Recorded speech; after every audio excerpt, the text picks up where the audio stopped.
Advocate Abdul हकीम चांडियो पंहिंजे मज़लूमनि जी आवाज़ YouTube channel में अवां सां मुखातिब आहियां।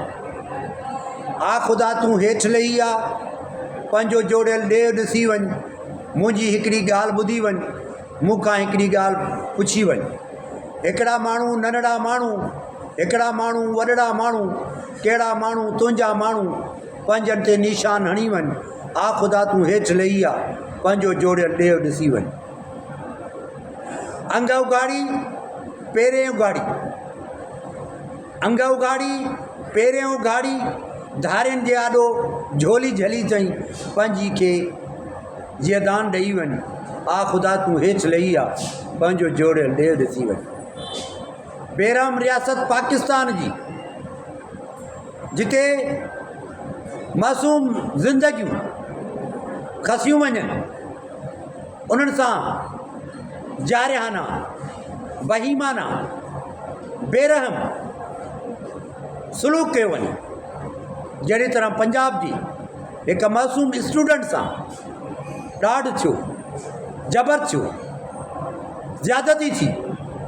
जेका मासूम न्याणी जेकॾहिं अस्पताल में जंहिं वक़्तु अचे थी ऐं उनजी तड़पंदड़ कैफ़ियत ॾिसी करे हर अहले दिलि जेको बि अबो आहे पंहिंजे धीउ खे, पंहिंजी भेण खे जेकॾहिं अहिड़ी कैफ़ियत में ॾिसे त उनजी भेण, हुनजी धीउ कीअं थी अस्पताल में पहुचे ऐं उनजे मथां इहो चार्ज हुजे त उन सां रेप थियो आहे, उन सां ज़्यादती थी आहे, उन सां जबर थियो आहे, त हर माण्हू पंहिंजे दिलि ते हथु रखी ॾिसे त उन वक़्तु उनजी छा कैफ़ियत हूंदी।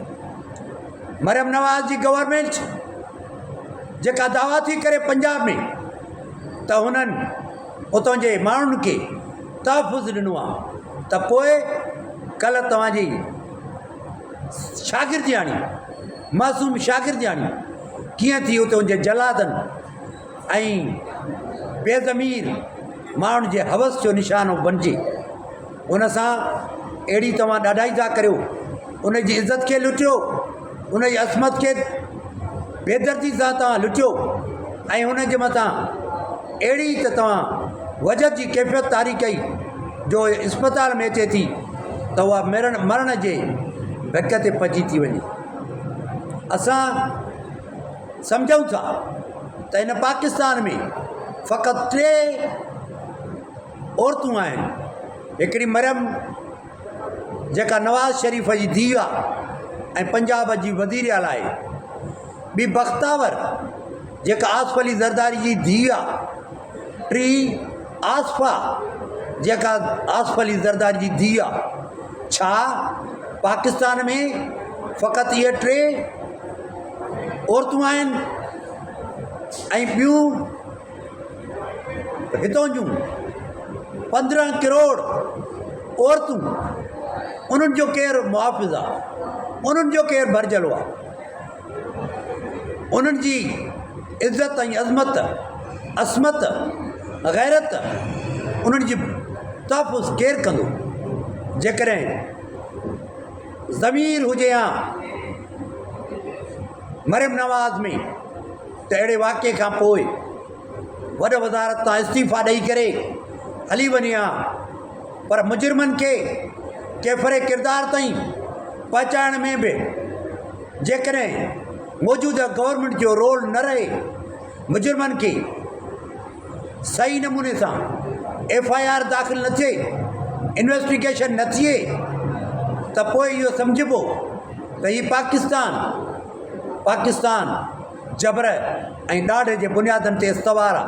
हिन मुल्क में ज़्यादती हर माण्हू ताक़तवर पाण खां कमज़ोर ते करे थो। जॾहिं बि ताक़तवर कमज़ोर सां ज़ुल्म करे ऐं कमज़ोर उनजो ज़ुल्म बर्दाश्त करे त सम्झो त पोइ रियासत ऐं मुल्क उहे तबाह ऐं बर्बाद थी वेंदा। कल्ह तव्हां मासूम न्याणी जी इज़त खे दाग़दार बनायो, हुनजे नसुल खे, हुन ख़ानदान खे, हुनजे ॻोठ खे, हुनजे शहर खे, हुनजे पंहिंजे स्कूल में, कॉलेज में बदनाम कयो। हुनजे वारसनि जे इज़त ऐं नामूस खे जेको तव्हां दाग़दार कयो आहे, इहो तव्हांखो ख़ालिक़े काइनात ज़रूरु पुछाणो कंदी। ऐं मरियम नवाज़ तूं वज़ीर आला ऐं पंजाब जी तुंहिंजे धरती ते जेकॾहिं हिकु न्याणी जी इज़त असमत गैरत लुटिजे थी ऐं तूं उनजो को बि भरजले वारो किरदारु अदा नथी करे सघीं त पोइ तुंहिंजी गवर्नमेंट कहिड़े कम जी। ऐं तव्हां त वरियूं वरियूं दवाऊं कंदा हुयो त नवाज़ शरीफ़ वॾे मुल्क खे तब्दील करे छॾींदो, शहबाज़ शरीफ़ मुल्क में वॾो इनक़लाब आणे छॾींदो। जॾहिं नवाज़ शरीफ़ जी धीउ पंजाब जी वज़ीर आला थींदी त वरी बहितरी अची वेंदी, पर जेकॾहिं इहा बहितरी आहे त पोइ बदतरी छा हूंदी। मासूम न्याणी सां जेका ज़्यादती थी आहे उनजो chief justice of Pakistan, chief justice Punjab notice वठे, वज़ीर दाख़िला पाकिस्तान इन शइ जो नोटिस वठे ऐं मुजरिमनि जे ख़िलाफ़ अहिड़ो त आहिनी हैंड्स सां आहिनी हथनि सां उन्हनि खे इबरतनाक सज़ा जो तारीख़ में वरी के बि अहिड़े मुजरिमाना अमलनि जी सोचण जे लाइ को बि माण्हू सोचे न सघे।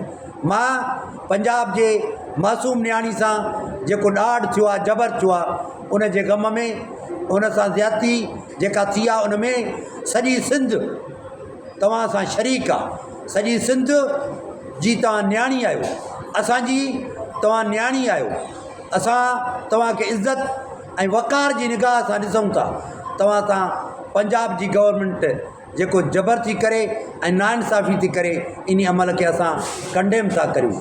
ऐं पंजाब हुकूमत खां, वज़ीर दाख़िला खां ऐं पाकिस्तान जे वज़ीर आज़म खां, पाकिस्तान जे चीफ जस्टिस काज़ी फ़ाइज़ ईसा साहिब खां ऐं पंजाब जे चीफ जस्टिस खां बि मुतालबो थो करियां त तव्हां पंहिंजो ईमानदारी वारो किरदारु अदा कंदे मुजरिमनि खे इबरतनाक सज़ा ॾींदो। महिरबानी साथियो, जेकर मुंहिंजो चैनल तव्हांखे पसंदि अचे त मुंहिंजे चैनल खे सब्सक्राइब कजो ऐं मुंहिंजो वीडियोस ॿुधो, मूंखे फीडबैक ॾियो, मूंखे ॿुधायो त कहिड़ा कहिड़ा इशूज़ आहिनि। जेकर तव्हां आवाज़ु नथा बणिजी सघो, जेकर तव्हां वात किन मसइलातुनि ख़ातिर नथा बणिजी सघो, जेकर तव्हांखे किन शयुनि जो ख़ौफ़ आहे ऐं तव्हां किन ख़ौफ़नि में मुब्तला आहियो, तव्हां ॻाल्हाए नथा सघो, त घटि में घटि मूं ताईं उहो पैगाम पहुचायो।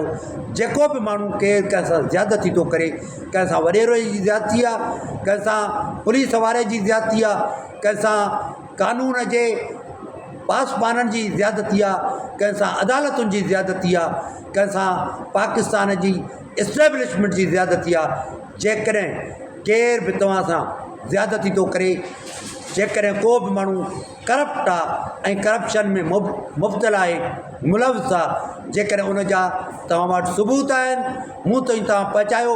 मां बहादुरी सां, जुरत सां, यामरून बिल मारूफ़ व यनहौन अनिल मुनकर, क़ुरान जे कानून मुताबिक़ चङाई चवंदुसि ऐं बुराई खां उन्हनि खे रोकींदुसि। तव्हांजे आॾो उन्हनि खे नंगो कंदुसि, उन्हनि खे वाखो कंदुसि ऐं माण्हुनि जे अॻियां जेके मुअज़िज़ बनियल आहिनि, तव्हां इहा असां सां ज़्यादती करे, करप्शन करे, नाणो गॾु करे उन्हनि माण्हुनि जो सॼो तफ़सील ॾियो त मां उन्हनि ते ॻाल्हायां ऐं माण्हुनि ताईं हक़ीक़तूं पहुचायां त इदारा नेब हुजे या एंटी करप्शन हुजे या एंटी करप्शन सेंट्रल हुजे, उहे सभई मुतहरिक थियनि ऐं उन्हनि जा रस्ता रोकनि। ऐं मुंहिंजा जेकी वीडियोज़ आहिनि उहे तव्हां ॿुधो ऐं फीडबैक ॾियो त मां तव्हांजो थोरा रहंदुसि। महिरबानी साथ।